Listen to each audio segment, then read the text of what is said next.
धर्म और शौच के लक्षण, अन्नदान की प्रशंसा। युधिष्ठिर ने पूछा, जनार्दन, मनीषी पुरुष धर्म को अनेकों प्रकार का और बहुत से द्वार वाला बतलाते हैं। वास्तव में उसका लक्षण क्या है, ये बताने की कृपा करें।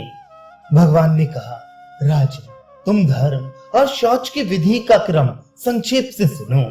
अहिंसा, शौच, क्रोध का अभाव, क्रूरता का अभाव, दम, शम और सरलता ये धर्म के निश्चित लक्षण हैं।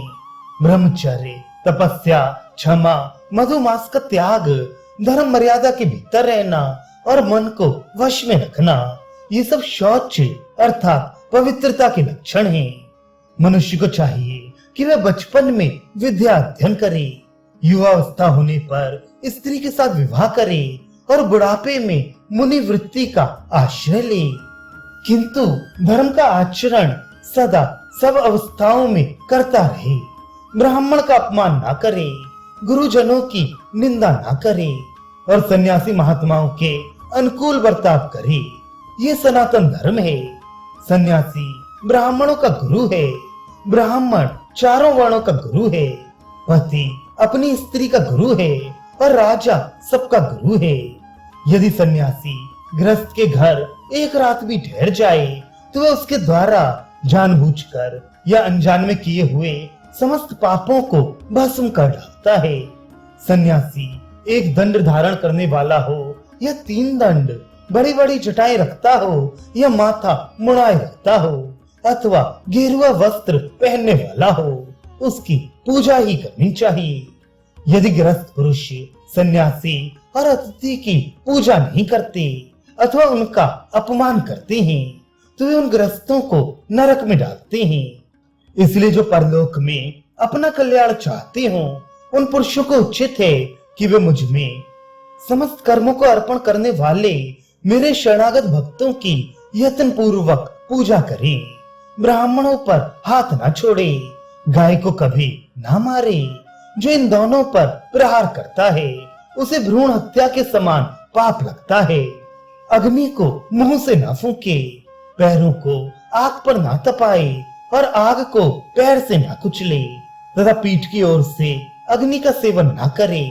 2 जगह आग जलती हो तो उनके बीच से ना निकले। अग्नि में कोई अपवित्र वस्तु ना डाले। उच्छिष्ट अवस्था में तथा सूतक में भी कभी अग्नि का स्पर्श ना करे। अग्नि सर्वदेवता रूप है, अतः शुद्ध होकर उसका स्पर्श करना चाहिए। मल या मूत्र की हाजत होने पर बुद्धिमान पुरुष को अग्नि का स्पर्श नहीं करना चाहिए, क्योंकि जब तक यह मल मूत्र का वेग धारण करता है तब तक अशुद्ध रहता है।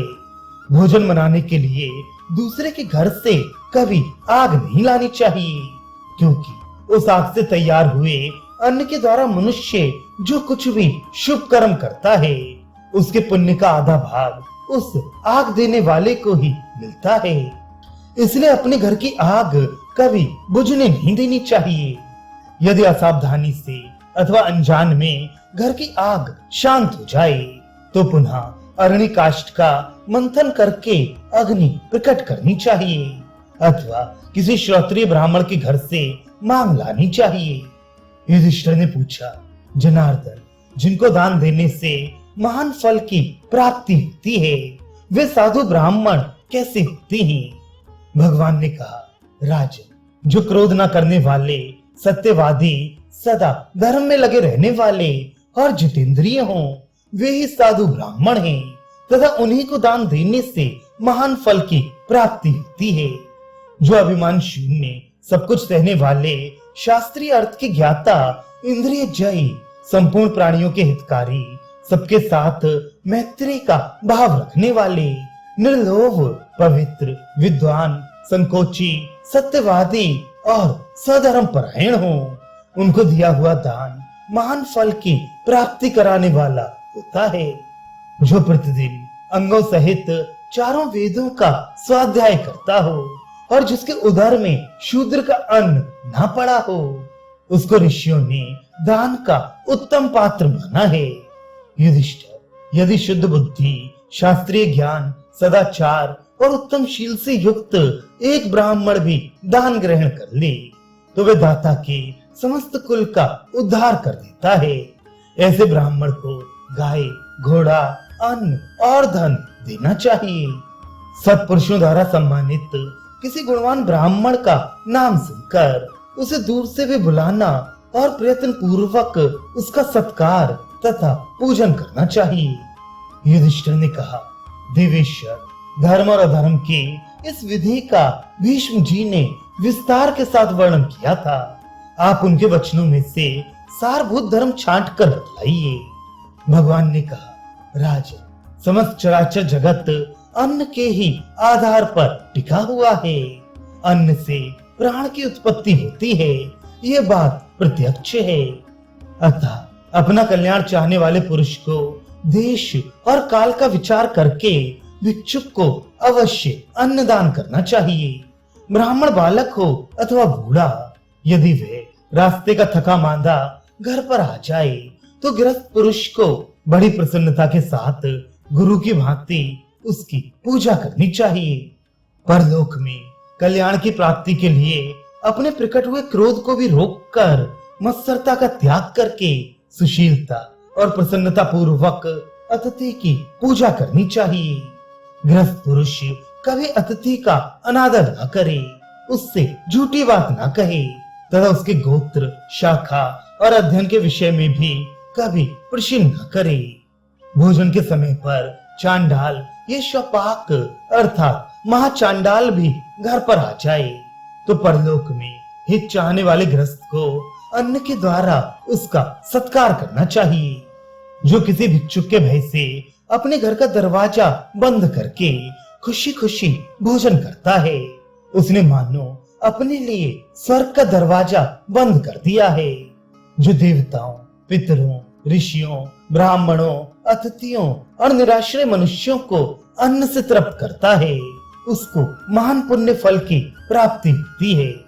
जिसने अपने जीवन में बहुत से पाप किए हों, वह भी यदि याचक ब्राह्मण को विशेष रूप से अन्नदान करता है तो सब पापों से छुटकारा पा जाता है। संसार में अन्न देने वाला पुरुष प्राणदाता माना जाता है और जो प्राणदाता है वही सब कुछ देने वाला है। अतः कल्याण चाहने वाले पुरुष को अन्न का दान विशेष रूप से करना चाहिए। अन्न को अमृत कहते हैं और अन्न ही प्रजा को जन्म देने वाला माना जाता है। अन्न के नाश होने पर शरीर के पांचों धातुओं का नाश हो जाता है।